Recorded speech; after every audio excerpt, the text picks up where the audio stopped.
I say 8:25. But the reason I go up the delivery is the stuff comes in, we put them in place before 11, before starting the business. In place before 11, before starting the business.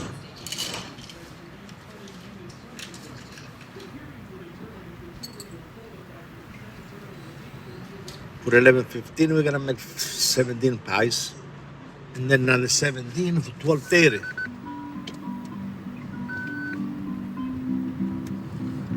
So we gotta do what I gotta do. Even if I should be on the beach someplace now at this age, after 45 years, and relax in the sun, but for how long I stay here at the place, I would like to do things get done my way. Even if sometimes I'm wrong, I know I'm right all the time, but that's the way I am. L'occhio del padrone ingrazia il cavallo, perciò. That means the eye of the owner make the horse fat.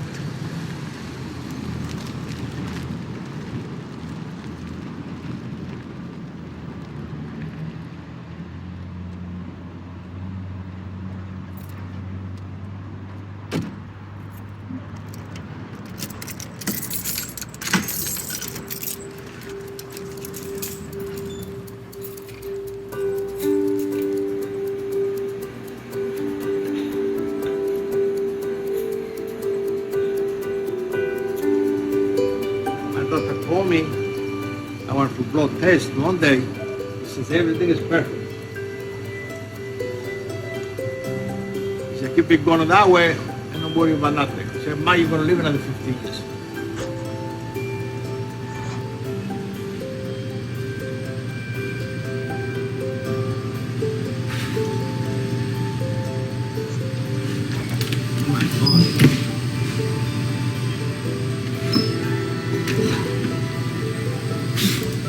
That's it.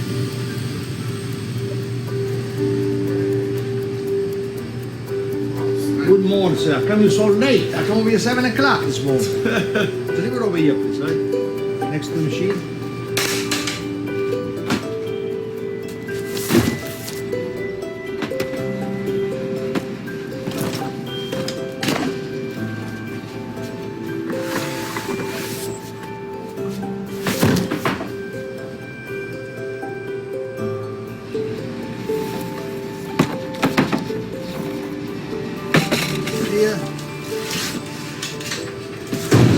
You're a very strong man for your age, Charlie. You're not the only one saying that.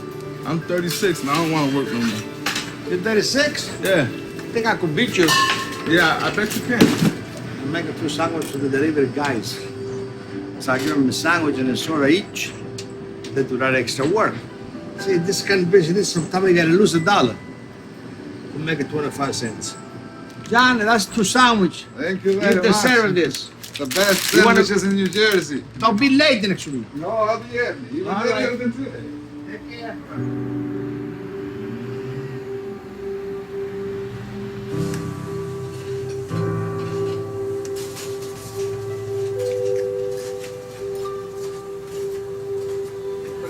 Anytime I come around, I come to Rudy's. What do you mean? Lake George. Oh, way up there. Yeah, Nice up there. yeah. Nice and peaceful. Yeah. But nice to see you. Enjoy it. I'm here every Monday. Good to see you.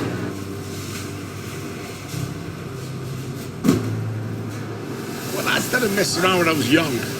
That's why my father used to beat the hell out of me because I go sneak and make food when I'm not supposed to. You know, I don't enjoy cooking. You know, and I still do now.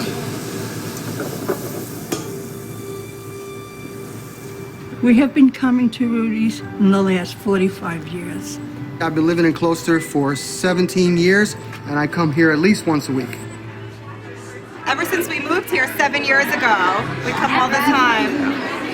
Like since we were born. Yeah. So like 8 years. 12 years for me.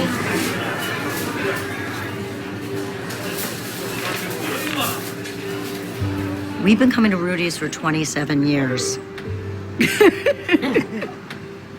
A been coming here since I was little. Very little. And then we used to do the drawings on the placemats every time. I think every family needs to have a place, a go-to place where they can be comfortable, have a great meal, and also get to know the people who run the restaurant and they know your name.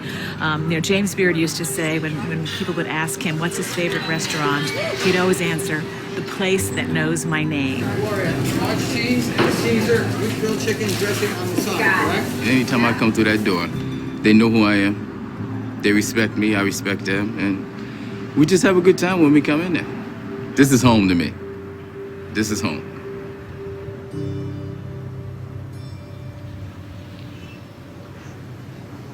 I started over there 1970. I worked for somebody else 5 years. Then we bought the place, and at that time everything was rented. All decent stores, nice people. Then the year going by, the owners, they started to let the place go. Some people, they started to move out. Like 4 or 5 years ago, this company, Eden, they decided to take over and redo the shopping center. The first thing is that when the lady come over, the lady, she was in charge and listened, and she says, you might gotta close. I said, wait a minute. I said, we gotta close. I said, what the hell are you talking about? I said, we're here for, at that time it was, I was here at that time like 43 years. I said, now you come over, you told me I gotta close. I said, we don't want to close. And I walk out. So then we started to get together, and I put Rick and Fred in charge and that. You guys, you do the negotiation. It was falling apart. There needed a lot of work to be done and stuff like that. So we made some agreements to move over here so that way the construction could be done on the other side. Yeah. We moved the restaurant and pizza to a clothing store. Well, this before was a rafter, they used to call it, which was clothing store. Men and ladies, moving is no good. There's a lot of money involved in it, and most lyrics. To move a restaurant is not you don't move a desk and a chair.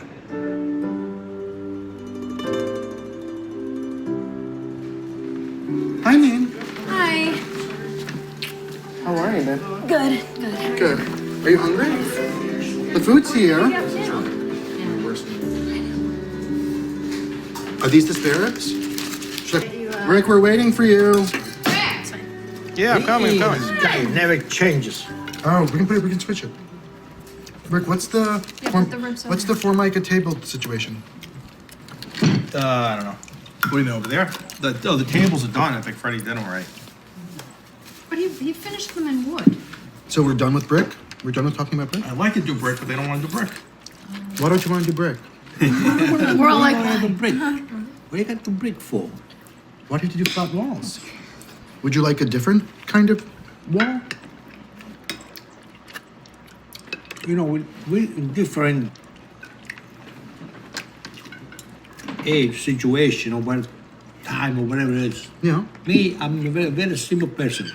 For me, I go to a restaurant, as long as the food is good, the dishes, they're clean, the table, they're clean, the place is clean. I'm not really looking if it's a granite, marble, black, red, green, whatever. You know what I mean? But I think we're all different. That's what I am. I'm like that. Okay, but do you think that every single person who comes to your restaurant is also like that? Or do you think that other people look around? Well, you know what? Well, we do this for 4 or 5 years, and nobody ever complained about the chair is cheap or the floor is supposed to be different color. Well, they never said it to you. I think you can always. I think we're not in a position where we should necessarily waste money frivolously, but I think that you can still accomplish having a beautiful place within the certain budget. No one has ever wanted to waste money frivolously, right?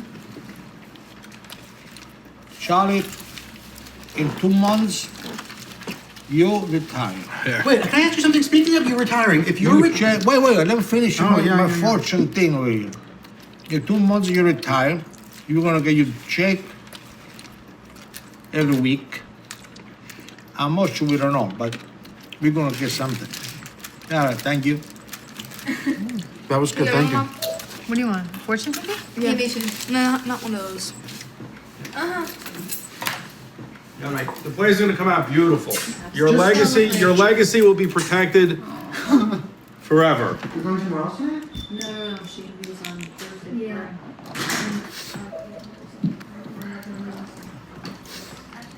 It's really the truth. The pub does not see, he does not even see Aesthetics.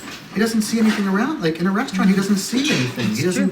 He doesn't even see it to appreciate it or not appreciate it. Well, his focus, he's been an operator his whole life, so his focus is on, the food, the service. He's never really, from their point of views, you got, they have their perspective that they know, but they don't have the other perspective. We have both. We've been lucky enough to see both. I've never cooked on like a full scale behind the line for weeks and months. I've never done that.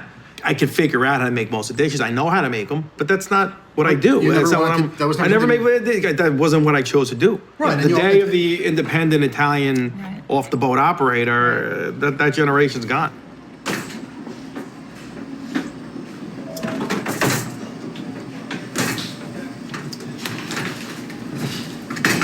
Whatever we make today, we use tomorrow. Whatever we make tomorrow, we make always the day before. Do the same thing for 45 years. And this scale over here, this is about 90 years old. This was there when I started work there, day after Labor Day, 1970. This is small. Wait. You see that? Yeah. I roll it with two hands. John rolls with one hand. Two, and not even one, see?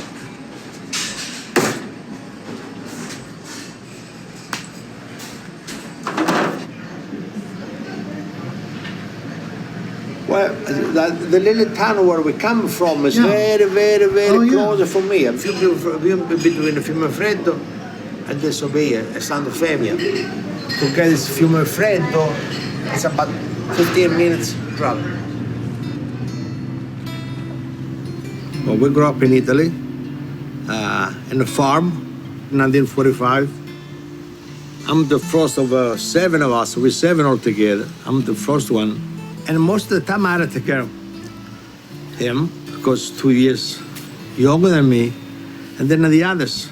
And then with the internet, was just 5 years younger than me.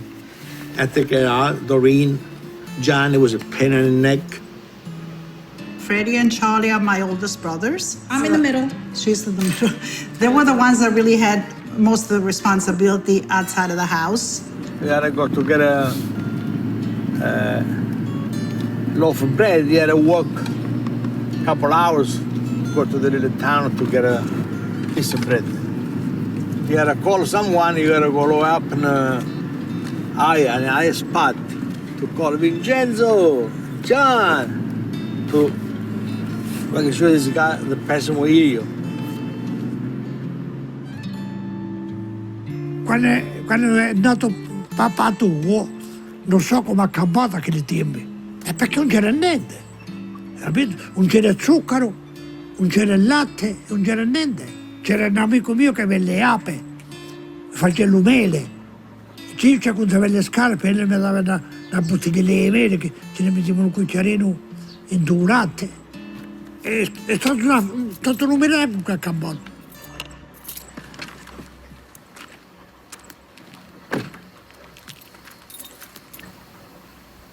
What the good things was there that you learn how to survive, you learn how to feed yourself, and you learn respect.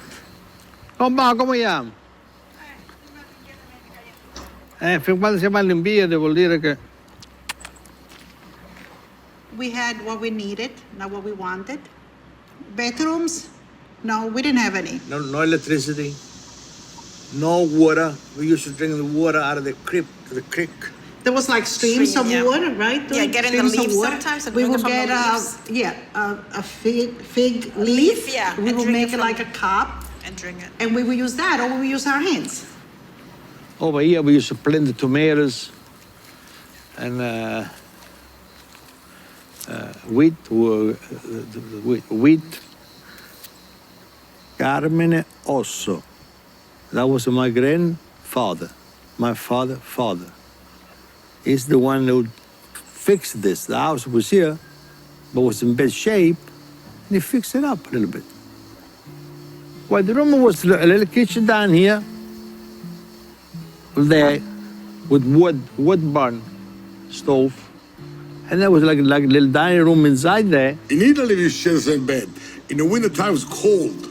You know, we had no heat in the house, nothing. So I go to bed, and I started pushing him, you know, and push him. So he moves back in the cold spot, and I get the nice warm spot. And that's the truth, too. That's the truth. I remember that. I went to school 5 years, from 6 to 11. Of course, there wasn't no other school close to us. At that time, it was, like I said before, no bus, no cars. The only thing was a donkey. To go to a different school, continuing, you got to walk like an hour and a half. And my father, he said, you know what? I can't do that. So we got to start to do some work. By the way, I mean, in school I was very smart. You know, there are so many things I could figure out my numbers in my head. And we'll get out of school. My father used to call us 6, 7 o'clock in the morning. Get the hats up. I got turned that piece of land, that piece of dirt upside down to plant some more vegetable. And then 12 o'clock comes. My mother used to make sometimes spaghetti with string beans and potatoes. I put them on the table. If you want to eat, that's what you eat today. If you don't want to eat, you go take a walk. There was no choice.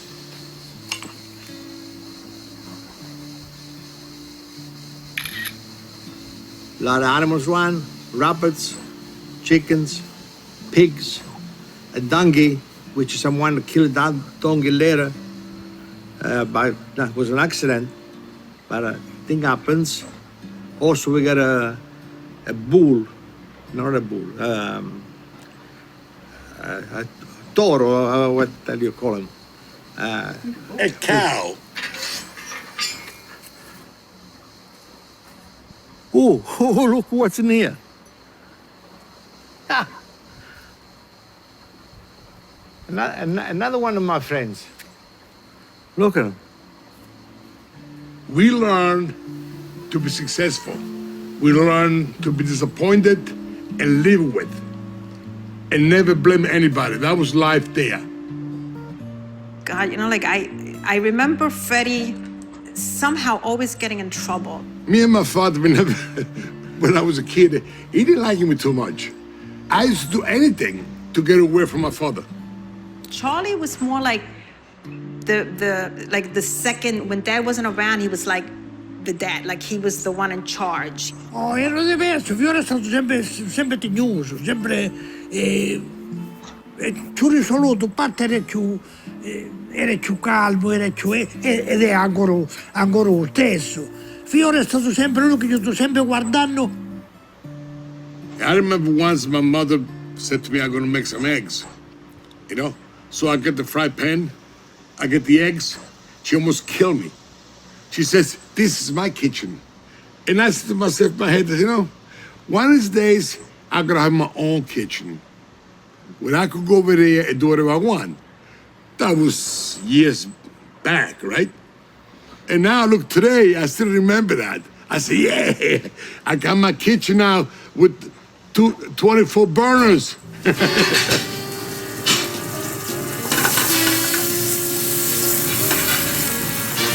This is going to test you just as good as it looks. I don't usually go out for Italian food because nobody makes it better than at home. But that's why this is so good here, because it's home cooking. If my father came back to this place for puttanesca, that means it was as good as my mother's. And you can't beat that.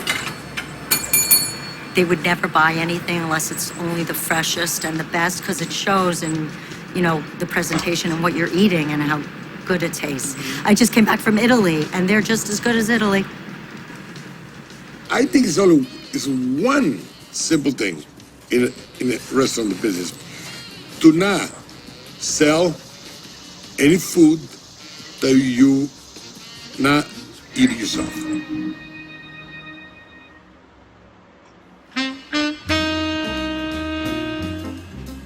all'America. Ci ho avuto all'America per i figli. Troppo figli, all'Italia non c'era rumbo. We came to America in 1963. Get on a ship at that time, 1963, Cristoforo Colombo. My father and my brother, they were getting ready to leave. I was not too happy about that, you know? So he left me there with half a dozen kids and my mother and all the other mess that Charlie described, the chicken, the pigs, and whatever. So I told myself, you know what? I went to the military, into the Air Force. So if find out over here, so right away, you know, he put the paperwork in for me to come over here too. When we landed in New York, and I'm sitting in the back seat, and I'm looking out at all these lights, it was fascinating. The lights and the movement and the people. And when I got home, like the TV, oh my God, a television and lights, and oh my God, a toilet. You flush. I was happy because I knew that staying I think there. you were more aware of what was happening. Aware, I had and no I knew idea. that staying there, I would have had my mother's life. That was very nice to see things, lights and streets and cars moving compared to what we left in Italy. My father had no money. I remember once he gave me a couple of bucks, a couple of dollars. And they said, well, you gotta get a job. Then this guy was a friend of ours. He had a bakery in the city. So I started to work there, start to mix dough for bread. So all night from 5 o'clock to 7 o'clock in the morning. And at that time, it was no soda, no coffee, no air conditioning. It was just working, working, and working. He was working at night, which was a blessing. So I sleep in his bed. For you. You know, so he comes over in the morning and I'm leaving. In this country, this is in 1963. And when I talked to someone, an American person, he could tell right away I never went to school. The thing I went to school, night school when I used to work in the bakery, from 5 to 7. I went to that school one night. The second day, the owner of the bakery, he said, the guy who mixed the dough leaves tomorrow. And now you gotta come up at 5 o'clock and start to work. So that was my old school in the United States. 2 hours, about 2 hours one day. No, I know my English is no good. I know that. Sometimes I ask my granddaughter to spell something for me. But you know, I'm not ashamed of it. I'm not. It's not in the wrong spot. It is. I'll tell you what, I buy your lunch. Buy me lunch if anyway. you're right. You know? We're gonna go over there and measure. I'm telling you, it's in the wrong spot. What's happening? There's the space that they left for the walk-in box is not the right space? No, it's not. They measured someone? Who measured wrong? Him and Ricky. Okay. Where's the tape measure?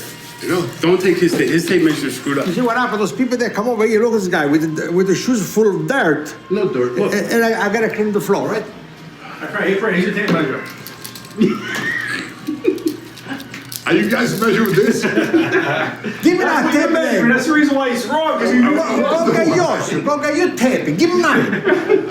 I wonder why you measure with that.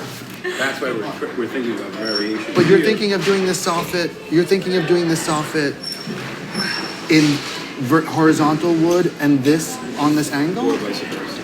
My father fundamentally thinks that it doesn't matter what the place looks like as long as it's clean and the food is good, and it's just not true. It's not the hard part. Look, the food is good. The food is good, right? Never a question. The problem is, for 50 years, he's been the only game in town. So you have 3 other restaurants coming into the mall. Thank you. Plus Whole Foods serving food. Yes. So people are given choices. Right. All right, listen, can I say something? I don't know what the. Am I allowed to say something? After my 2 sons and my nephew Pooh sometime, they all talk about the design and decorate and put this upside down, put them straight, put them in the middle. But you know, nobody talks about to make a couple of dishes. You know, a couple of new dishes. To put them in that schedule. That's what you're here for. Nobody invented that yet. We think it's important that the room looks good. You have one chance now to do a brand new restaurant. The second day we move there, Charlie retired. I'm writing it down. Okay. I believe it when I say it. Wait a minute. Charlie. Ask him how many years he's been saying that for. Retire, second day. You got to make him sign it.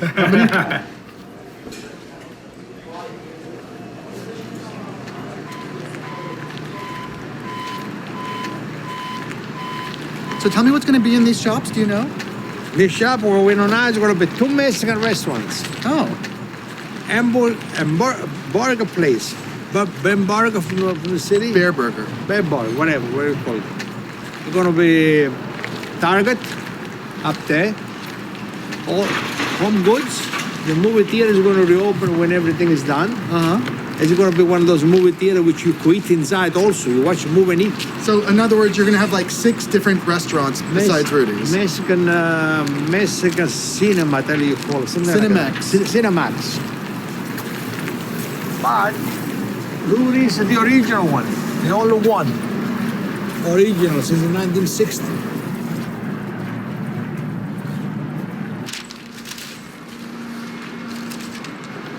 With the bar, what we're gonna do, I don't wanna put a TV in the back anymore because the TV is gonna take up too much space. You change your mind? Yes. What I'm gonna do with the TV, we're gonna put the TV over here. 50-inch TV, put it up there, and then that serves everybody. The kitchen's gonna have the 2x4 ceiling tile, the rectangle ceiling tile. There's gonna be sheetrock over there. So this is the pizza ovens? Yes. The pizza maker going from here to here. Okay. You're going to make the pizza here. Okay. And the ovens are there. Okay. And then this is the counter. This is the counter. Well, close to it. I have to measure the whole thing. And where's the register? Where's the other place?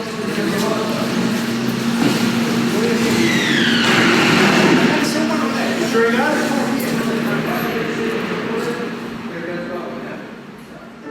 I'm just figuring out the bar top.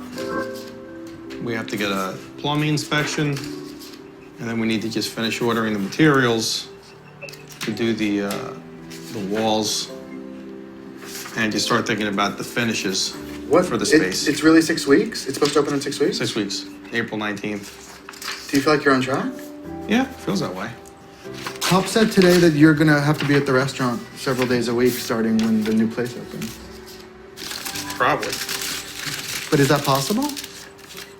Anything's possible. The thing that concerns me is all these new restaurants in the shopping center. I mean, right? It's a real thing that all these restaurants are real competition. No, I don't. There's more than enough to go around.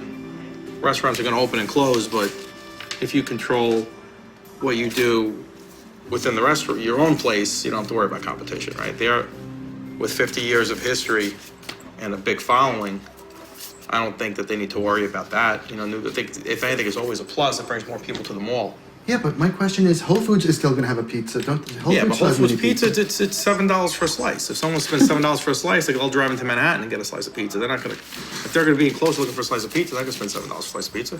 Have you ever had Whole Food pizza? Everything's good at the Whole Food takeout thing. It's good, it's but super expensive. It's expensive and it's shishi and it's organic. And if you're eating organic, you're probably not gonna be going for a pizza. Well, I think to make a pizza good, the most important is to use the good ingredients. And in this dough, it's got just flour, water, yeast, and salt. And nothing else. No oil, no sugar, which some other places that do that, sugar gives it a brown color. But if you make the dough every day, you don't need that. I had my first slice of pizza at Rudy's in 1963. My mother would give me $1 and let me go to Rudy's for a slice and a soda during lunch. I think you can get pizza anywhere, but if you want to get really good pizza and at a really good place with really great people, Rudy's is, your pizza spot. 50 years old, I won't eat no other pizza. Well, this ovens is 60 years old. That's the same ovens when the original Rudy's opened a place in 1960. The company makes these ovens 30 years ago. They told me to never get rid of these ovens because they don't make ovens like this anymore.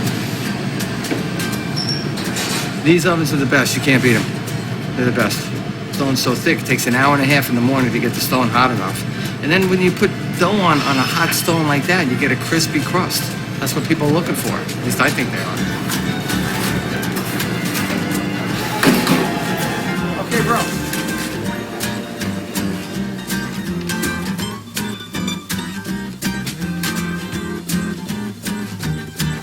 Adrian, here's your pie. And you get a chef salad and you get a chopped salad. All right.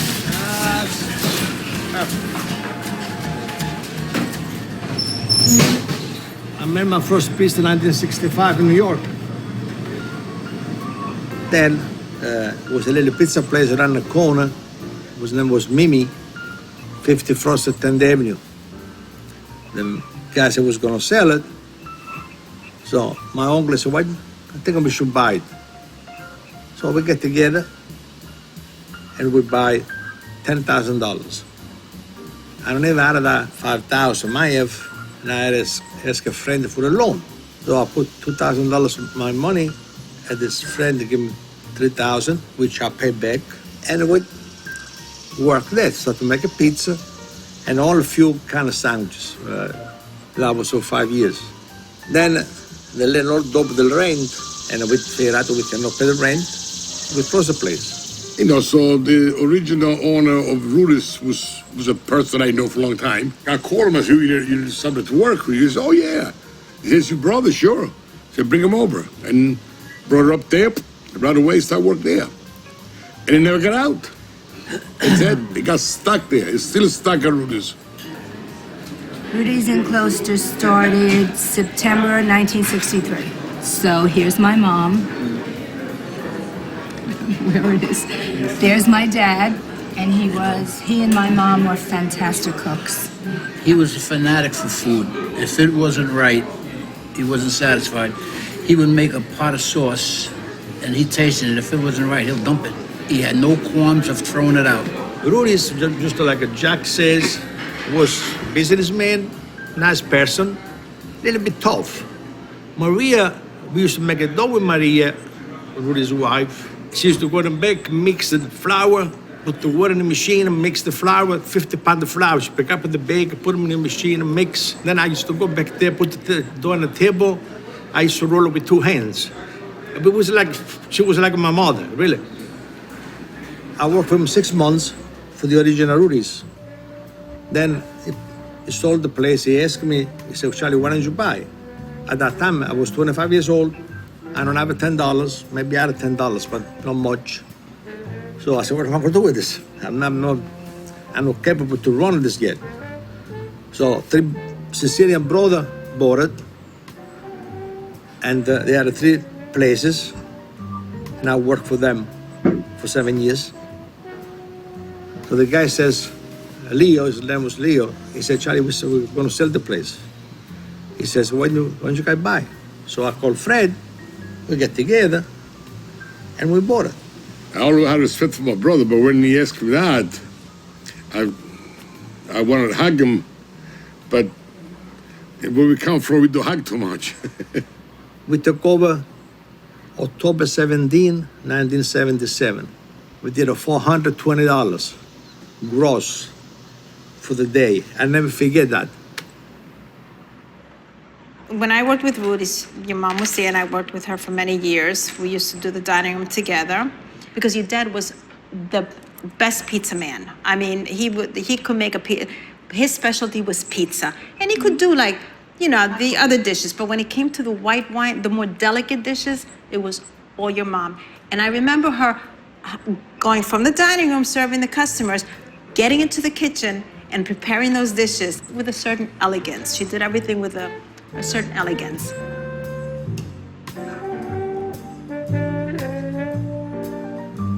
Nina was involved a lot in the business, and she knew exactly what she was doing too. Very smart person. we really work together. I mean, we come up with some ideas and everything. I will run by him, and then if he didn't agree with, all I gotta do is go talk to your mom, and the next day was fine. She pushed him a lot of things, which if it was enough for her, I don't think I was going. Few things I was never going to do, even to buy Rudy's. Work with your mother was like a blessing. I mean, me and her, we get on so well, and I still thinking about drinking espresso. Well, all the time. If she was day off, she comes over there having espresso together. Father, I bring espresso to your mom to the last day,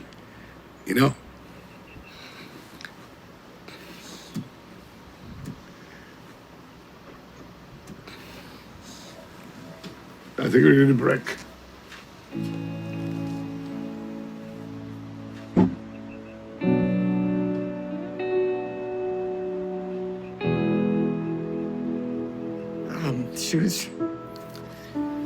She was one of the nicest people I ever met in my entire life. I'm sorry. She was a waitress. I was worked up front, but I got orders together for her. And, all you had to do was watch the way she worked, and you just want to be like her. You want to, do the things she did. Tony, mamma era una femmina che le piaceva lavorare e non aveva paura. Mamma ti arriscava pure una cosa che la vediva male. Mamma pensava che va buona. E là avete fatto una cosa. I remember the first time I met her, so outside of that, she was as much of a fixture in the restaurant as Charlie or Freddie. She was the female counterpart. She was there, she was hostessing, she was front of house. As funny as Freddie is, as serious as Charlie is, Nina was something in between. And she was just amazing. I mean, she was the most sophisticated but not formally educated person I think I knew. And she had a lot of style and a lot of spunk, and I think over the years she brought that to the restaurant. When I was probably 11 or 12 one day, I asked Maddie if I could make a pie, and we got a chair from the dining room. And as I was making the dough, my mother grabbed me from like this and literally pulled me off the chair and said, "You're not learning how to make pizza." And the point was, I'm not on my feet all these hours, all these years, so that you have to do a life of manual labor like we did. My wife just helped me and Fred. I had no time to wash the dishes. At the end of the night, we had like 100 dishes to wash. So after all the day was working, we washed the dishes. We did it to get our money back. As soon as we get our money back, then we started to get a little help. I started working at Rudy's at 14. I came here in 1979. I had a job to do. There was a lot of pies to make at once. And Especially Good Friday. Good Friday, but Good Fridays were quite an event. Yeah, Busiest night of the year, right? Busiest pizza night of the year. Nobody could eat meat. So Nobody could eat Rudy's meat, was yeah. like the record-breaking pizza night. Right. We'd have the A-team on, let's put it that The way. A-team, that's actually Right? what Didn't we called. call it Me, the you, A-team? me, Donna you, McCleary, Donna right? McCleary, me, you, Maddie, of course, right? I started here, I believe it was October 1978, so it's going on 37 years. The owners here, they're very fair, but they can be tough at times, which is fine. They want done things the way they want it done, which is their right. And they really do know how to run a restaurant, these guys. My name is Gregory Rosario, and I've been working at Rudy's for 17 years. We don't have that normal relationship where the boss and employee have. We don't have that. We're like family. I have been working here, I believe I started in 1992, so going on 23, 24 years. They came to this country with very little and built this incredible machine, this incredible restaurant that's basically supported us all. My name is David Osso. My father is Fred. I've been working at the takeout counter for about 20 years. My name is John. I've been here by 8 years at Rudy's. Well, I'm Andy Fernandez. I worked here the first time in 1972. Pedro Perez. I've been here like 31 years. I started 85, no? In 1985, yeah. He started dishwash. He's very good. Very good man. But been here 11 years. He wash dishes. He cut the chicken. Does a fresh work, just like me, all right? He's a very good cook, very good chef, very good person. I love him. He's here for many years? 18, 17. 17 years. The workers are like family. The customers is like family. I am like the family, like a big brother. Not big brother, he's older than me anyway. I mean, for Rudy's, I think the main thing is Charlie and Freddie. I think it's not Rudy's, it's Charlie and Freddie. I mean, they're always here together. You come into the place, you always see one of them here. They're very demanding customers as far as quality. They won't tolerate anything unless it's top quality, and you know, sometimes they teach us a few things. Well, Charlie, I would say, is more of a back of the house. You know, he works with the dough, with the ordering, making sure everything's running according to plan. Very regimented, very organized. He's a man of routine. You know, the hair is combed the same way. The outfits are always, you know, just so, and he's structure. I've never met a 70-year-old man that works the way he works. No, I didn't appreciate if you could come over today because we didn't need it. All right? Please, thank you. Call me, all right? Bye. Fred is a people person. He's very big. He's got that personality. He's got that, you know, you leave after having a conversation with him and you have to laugh because he comes off as so entertaining, especially with the customers. He comes in here and he jokes around with them and he has fun with them. Buon appetito. Freddie is a comic, you know, on the floor. Freddie can everything rolls off his shoulders and just laughs it off. They complement each other very well because I think they're like polar opposites. And that's why they've been together for so long. And they just work perfectly together. It is not just my boss and my friend. Yeah.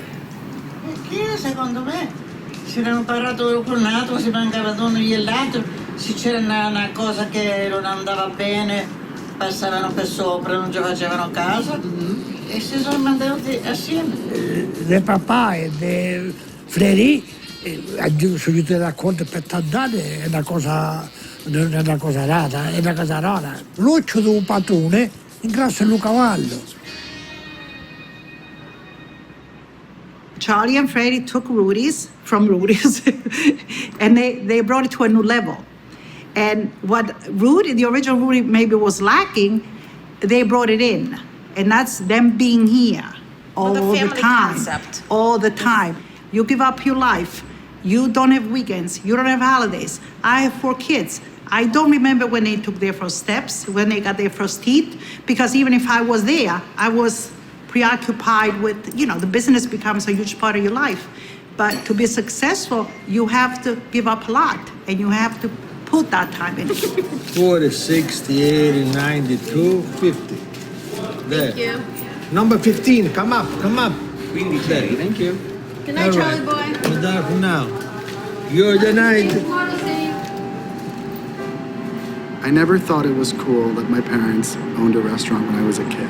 I think as a kid I probably resented the restaurant because it kept my parents from me, you know? I never really got to know my father as a child until I was 30, until after my mom passed away, really. When I do this on my side, I do for Rick and Tori, because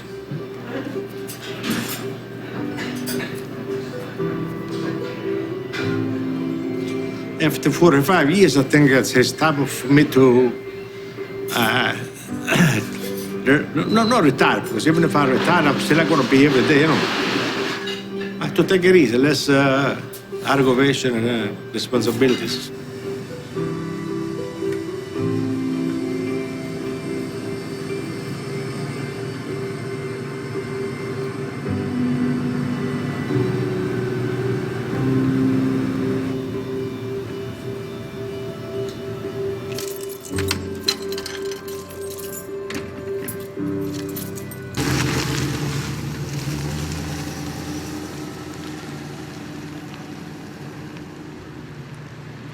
months.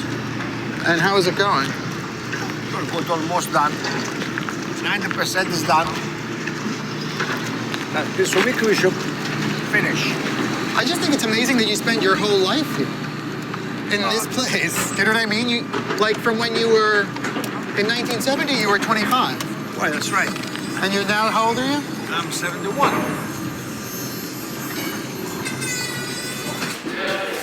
So this is the men's room? That's the men's room. Can you believe this though? You turn around and look at what's in here. You gotta take all this out of here. Which one are you gonna see? Tell me. I'm good.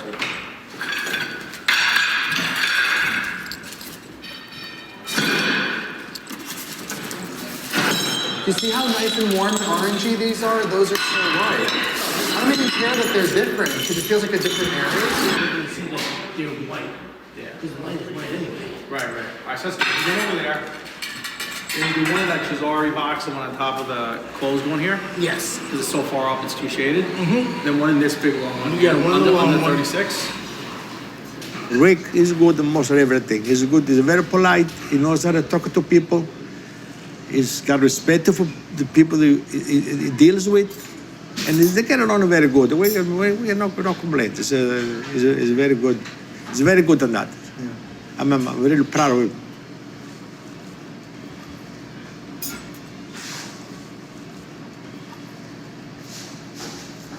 Oh, I tried to get Pop today to say nice things about you, and it was... Well, he's done everything. Well, my father didn't exactly... Doesn't have to say anything, I know. No, he started tearing up. When he said he was proud of you, he started tearing up and had to look at his watch and kind of distract himself. It was really sweet. But I was really trying to get him to, like, enumerate your qualities, and he did, but it was not that easy. He was much more comfortable saying, there's a few things I don't agree. Yeah. Most restaurants fail when you have family transition, when you have contention and your people start forcing things. You know, for me also, you know, like I'm in a position in my life that I don't need it. You know, I don't have to do it for ego or for financial gain or whatever. I'm doing it for the right reasons. So if you see what's good for the business, what makes the business successful, you know, for me to force or anyone to force any kind of change is selfish and is stupid. You know, you let the business run its natural course, and what works works. So why change it? You let it go. What do you really imagine, like, your best guess for a year from now, what is the layout of your involvement and his involvement and Freddie's involvement? It's gonna be the same thing.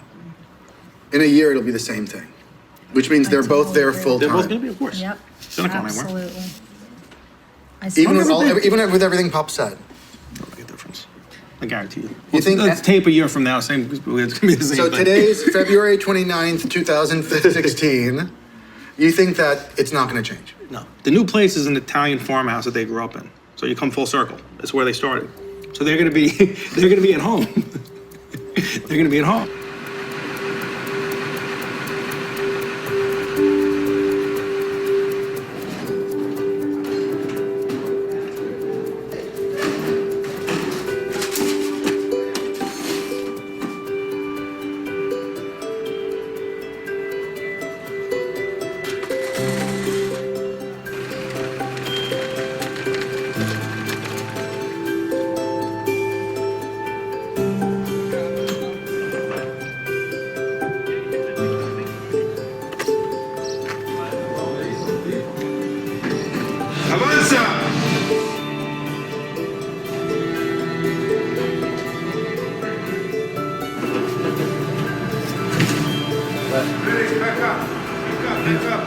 Come on. No, you're gonna hit the ball over here.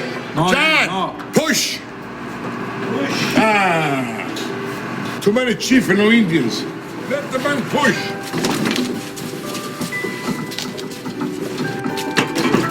All right, put it right here.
Are you clear over there? Yep.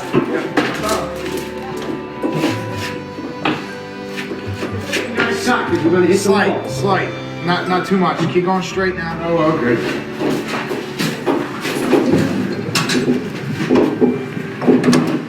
Okay.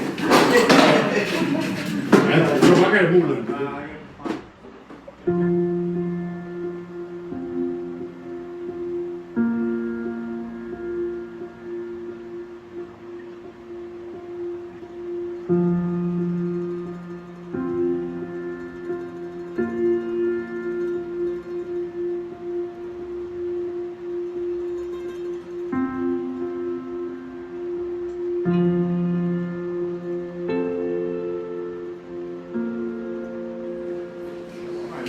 Finally, finish.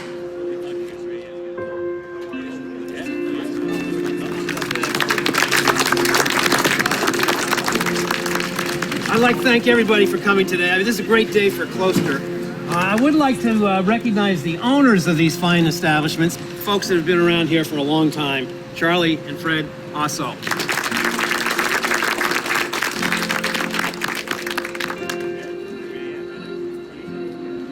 Not only do you need to build a beautiful restaurant, but you need to build a restaurant that's functional, that's practical. You never want to alienate the customers that you built up over the past 50 years, and bring in some new clientele as well, serve some more wine, liquor, some nicer specials, but never lose sight of what got us here. Never forget where you started. You don't have a small one? Just watching with It works. It works. Rudy's is a landmark in Closter. It's a landmark for the entire Northern Valley, as a matter of fact. When the talk was about changing the plaza, selling the plaza, the only thing people wanted to know is, will Rudy's stay there? I love it. I think it's so pretty. It's like home. It has like a homey feel. We read online that today was the opening, so we had to come. I live in Brooklyn now, and I come back specifically for Rudy's, so it just feels like home. 1, 2, 3, 4, 5. Very good. Best of luck to you. Good luck to you. I'm proud of myself. I'm proud of myself what I've done, and I'm proud of me and my brother what we accomplished. You know, and we're getting old because we're getting up there, but we still enjoy working. At least I am. I don't really want to retire completely. Well, retirement is not on my agenda. No, I never thought about that really. Well, you wait another 2 years and then you see the difference. It's a difference. Well, that's what you say when I was. It is a difference between 68 and 70. That's what you say when I was 50. It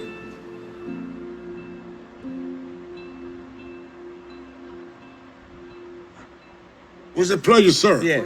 After so many years. I don't know if we could make another 35, but we try, Well, Even if I'm not doing much work, but still I come and see you.